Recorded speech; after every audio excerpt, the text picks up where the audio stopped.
Hello, I'm David Chaston with 90 at 9, brought to you by interest.co.nz. This week, get everything you need to know in 90 seconds to 9 o'clock with news May is a month best forgotten, but it's not clear that June will be really any better.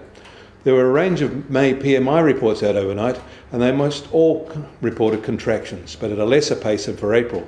That was true for the US and Canada and for the EU, but Japan's contraction got worse in May, but at least it wasn't as bad as the others in April.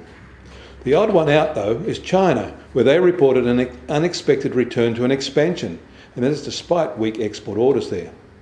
Things were not good in India, where they got virtually no bounce in May and remain in deep recession. In Australia, there was no improvement either, but they're in not as steep a contraction as most other countries. In the US, the April data for household income and expenditure reports came with some outside gains and losses.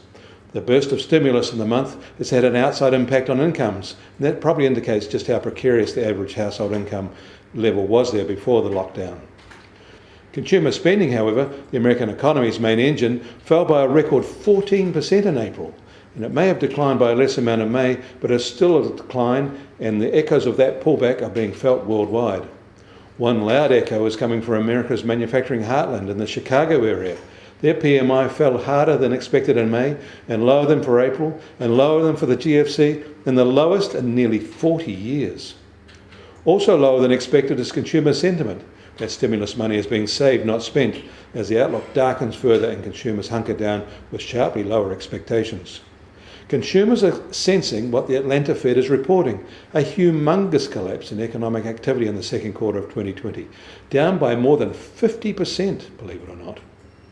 The world will notice, even if the equity markets are still turning a blind eye to the events of this magnitude.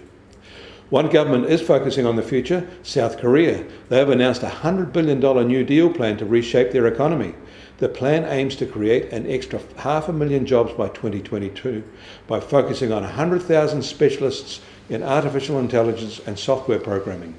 5G investment is at the heart of this plan.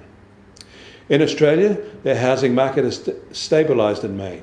Housing values edged lower, while transaction activity partly recovered from a sharp drop in April.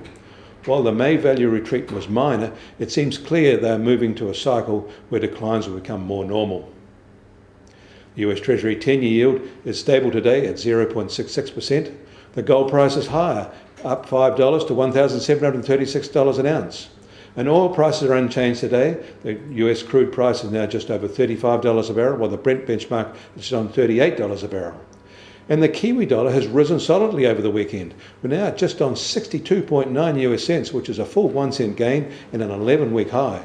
On the cross rates, we've slipped back a bit to 92.6 Australian cents, but against the euro, we're also firmer, up to 56.5 euro cents. That means our trade-weighted index is now just on 68.